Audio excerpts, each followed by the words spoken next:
Hello, this is Michael from Ekids. Thank you for joining me again as we continue to talk about the fruits of the Spirit.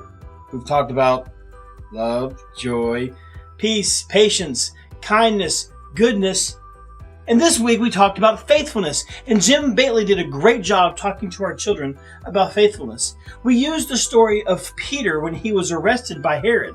And see, what had happened was he was arrested, he was chained to a couple guards. Fast forward, God does a miraculous thing and Peter is released. Herod is really upset. And Peter goes on and he continues to preach the gospel. Now here's the thing. In this story, there are two parts of faithfulness that I want both the children and you parents to think about.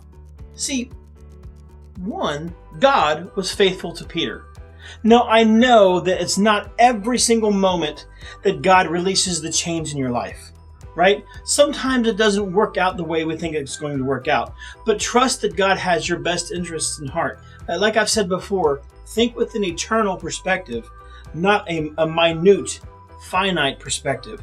God has your best interests in mind. He has His best interests in mind, and He has a plan for all of us. Now, so God is faithful. God was faithful to Peter to accomplish what God wanted him to accomplish. Now, the second part is that Peter was faithful to God. And in being faithful to God, he was faithful to others. Peter preached the gospel. Peter led people to Jesus. And that's obviously a really good thing.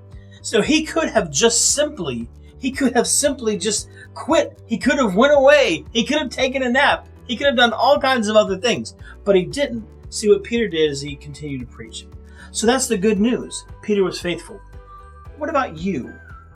Are you faithful? Do you see the faithfulness of God? So my encouragement, of course, is that one, that you see the faithfulness of God in your life, even in the small things, and think in that eternal perspective. The other thing is that we act faithful. And in this context, let's be faithful to our children. So our children, of course, are super duper important, right? We have more effect on them than we really have on anybody else. So let's be faithful and good to them to be the best parents that we can be through the power of the Holy Spirit.